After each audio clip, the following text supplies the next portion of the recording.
అందరికీ నమస్కారం.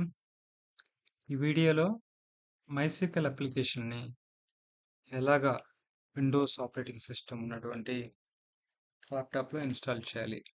ఓకే. అనే అంశాన్ని చూద్దాం. ఓకే. సో, మొదటగా మీరు బ్రౌజర్ ఓపెన్ చేసి మైస్క్యూఎల్ అని టైప్ చేయాలి. తర్వాత ఫస్ట్ లింక్ మీద క్లిక్ ఇచ్చిన తర్వాత డౌన్‌లోడ్ అనే ట్యాబ్ మీద క్లిక్ ఇవ్వాలి. Down. Just click here. Go down. MySQL community downloads. Now choose MySQL installer. Don't go with the individual workbench. MySQL installer for Windows. Okay. తర్వాత by డిఫాల్ట్‌గా latest version చూపిస్తది. లేదు మీకు ప్రీవియస్ వర్షన్స్ కావాలంటే archives మీద click ఇచ్చి previous వర్షన్స్‌ని చూస్ చేసుకోవచ్చు. Okay. I will go with the latest one. You need to select that. ఎప్పుడైతే మనం దీని మీద క్లిక్ ఇస్తామో మనకి డౌన్లోడ్ అవుతుందన్నమాట ఫైల్. ఆల్రెడీ నా దాంట్లో డౌన్లోడ్ చేసినాను నేను. సో, డౌన్లోడ్ చేసిన ఫైలు ఏం లేదు. జస్ట్ మీరు ఇక్కడ క్లిక్ ఇస్తే డౌన్లోడ్ అనేటువంటిది స్టార్ట్ అవుతది. ఫర్ సపోజ్ మీకు ఒకవేళ ఈ పేజ్ గిన చూపిస్తే no thanks just start my download అంటే మనకి డౌన్లోడ్ అయినటువంటిది స్టార్ట్ అవుతుందన్నమాట అలాగా. ఓకే. సో, బేసికల్‌గా ఏం చేస్తామంటే మనం ఆల్రెడీ నా దాంట్లో ఇన్‌స్టాల్ చేసి డౌన్లోడ్ చేసింది కాబట్టి I'm just going to the location where my file is available. So, ఇక్కడ నా ఫైల్ అనేటువంటిది అవైలబుల్‌లో ఉంది.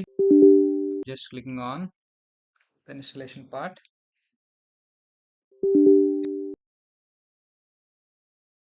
Let's wait. ఓకే.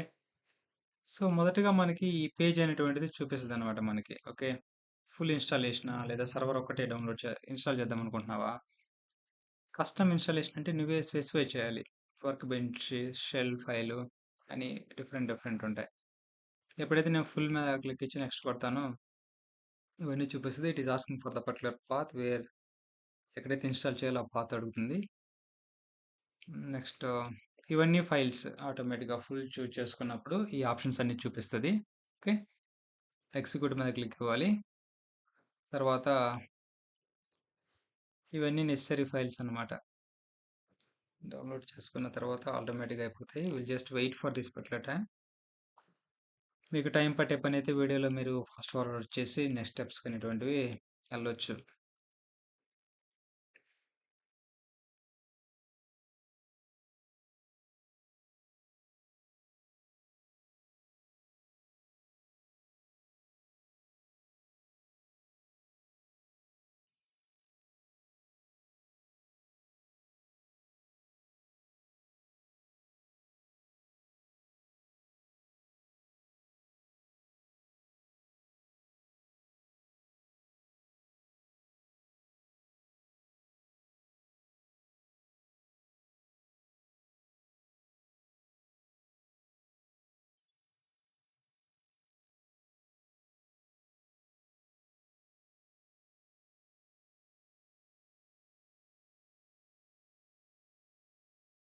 ఓకే. మనకి ఈ ఏఐ వచ్చిన తర్వాత లెర్నింగ్ అనేటువంటిది ఒక విధంగా ఈజీ అయిందని చెప్పొచ్చు.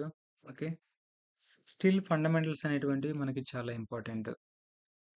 ఒక సింపుల్ ఎగ్జాంపుల్ నేను ఇద్దాం అనుకుంటున్నాను. ఎందుకు ఫండమెంటల్స్ ఇంపార్టెంట్ అనేటువంటిది.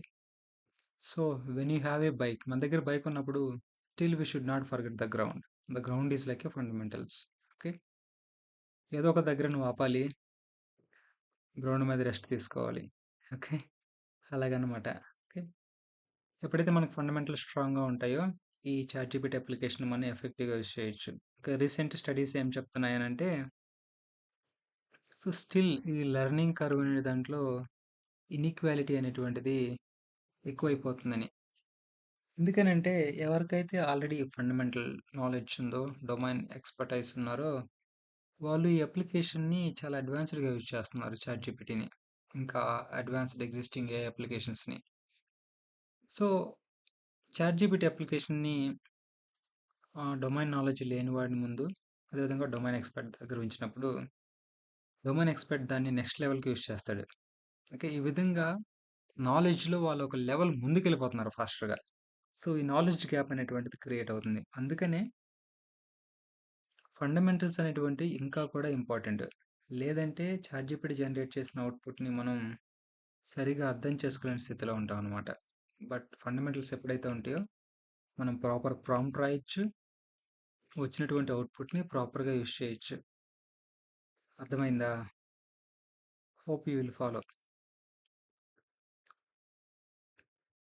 దానికి ఈ ఎంటైర్ లెర్నింగ్ జర్నీలో డేటా అనలిటిక్స్ కావాల్సినటువంటి మొత్తం కాన్సెప్ట్లు చెప్తాను. ఆ కాన్సెప్ట్స్ వచ్చేసరికి మనకి లిస్ట్ అనేటువంటిది ఇస్తాను. ఈలోపు మనకి టైం ఉంది కాబట్టి అందుకే చెప్తున్నాను. బేసికల్‌గా will start with the basic క్వెరీయింగ్ using select statement.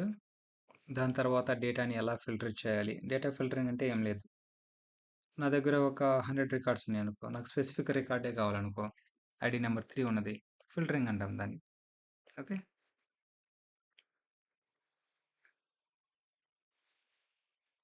Okay. ఇక్కడ పాస్వర్డ్ అడుగుతుంది.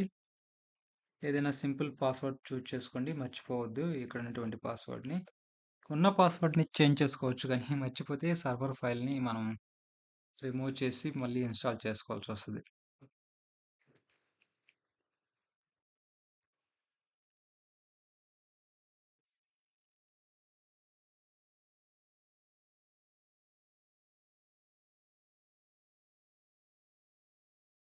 రైట్. చాలా ఫాస్ట్‌గా అయిపోతుంది. ఓకే. ఇందాక నేను సెటప్ చేసినటువంటి పాస్వర్డ్‌ని ఇక్కడ ఇవ్వాలి. ఓకే. కనెక్షన్ సక్సీడ్ అంటే సర్వర్‌తో కనెక్ట్ అవుతుంది. అప్పుడే నేను ఎస్‌క్యూఎల్ కోడ్ అనేటువంటిది రాయగలను.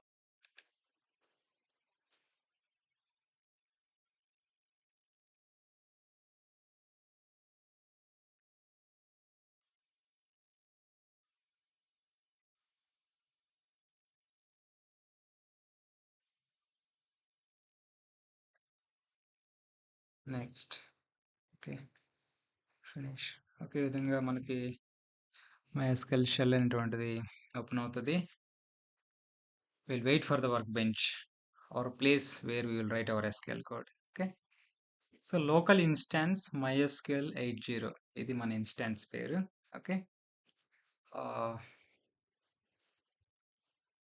దీని మీద pass asking the password. It should ask the password. We'll see that. Okay. మిమ్మల్ని పాస్వర్డ్ అడిగితే మీరు ఇనిషియల్‌గా సర్వర్ పాస్వర్డ్ సెటప్ చేశారు గదా! ఆ పాస్వర్డ్ అనేటువంటిది ఎంటర్ చేయాలి. ఓకే. Local instance part. హ్మ్. ఇది బేసికల్‌గా మన ఇంటర్ఫేస్. ఇవి శాంపిల్ డేటాబేసెస్. ఈ లొకేషన్ వచ్చేసరికి మనకి కోడ్ రాయటానికి. ఈ లొకేషన్ వచ్చేసరికి మనకి కోడ్ ఎగ్జిక్యూట్ చేసిన తర్వాత ఎర్రర్స్ వచ్చాయా? లేదా కరెక్ట్‌గా ఎగ్జిక్యూట్ అయిందనే చూడటానికి. ఈ లొకేషన్ వచ్చేసరికి మనకి డాక్యుమెంటేషన్ కోసం క్విక్‌గా వెరిఫై చేద్దాం. ఇవన్నీ డేటాబేసెస్. ఈ పర్టిక్యులర్ ఓల్డ్ డేటాబేస్ అనేటువంటిది యూజ్ చేయాలంటే డబుల్ క్లిక్ ఇవ్వాలి. లేదా ఈ పర్టిక్యులర్ డేటాబేస్ యూజ్ చేయాలంటే డబుల్ క్లిక్ ఇవ్వాలి. లేదంటే యూజ్ అనేటువంటి కమాండ్ యూజ్ చేసి కూడా మనం రిఫరెన్స్ అనేటువంటిది ఇవ్వచ్చు. ఓకే. ప్రస్తుతానికి ఈ డేటాబేస్ అనేటువంటిది ఎనేబుల్ అయ్యింది. అందులో ఉన్నటువంటి టేబుల్స్‌ని చూడాలంటే 2 రకాలుగా చూడొచ్చు. ఒకటొచ్చేసరికి షో టేబుల్స్ అనేటువంటి కోడ్ యూజ్ చేసి చూడొచ్చు. అనదర్ వే ఏంటంటే ఇక్కడ ఎక్స్పాండ్ చేసినా కూడా నాకు అన్ని టేబుల్స్ అనేటువంటివి వస్తాయి. ఓకే.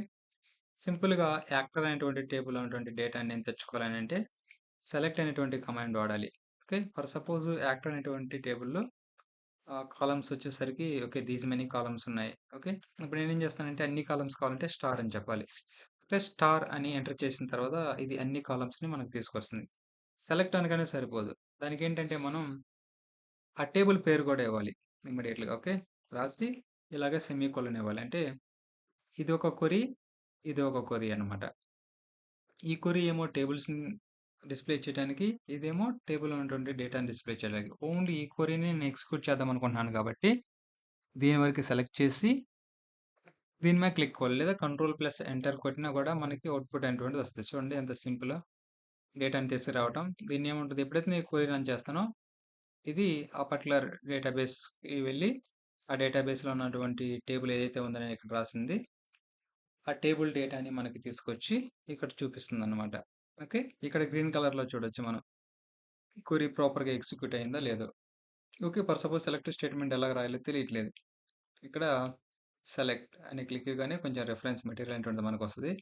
కోడ్ స్నిప్పెట్స్ చూడొచ్చు. DML, DDL operations, shared management operations, my snippets మనం ఆల్రెడీ నేను స్నిపెట్స్ రాయలేదు కాబట్టి ఏం లేదు. ఇంకా స్టిల్ డిడిఎల్ డేటా డెఫినేషన్ కమాండ్స్కి సంబంధించి అంటే టేబుల్స్ ఎలా క్రియేట్ చేయాలి, వాటికి సంబంధించి సింటాక్స్ వస్తుంది.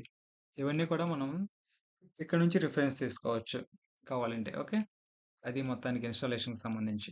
Thank you all.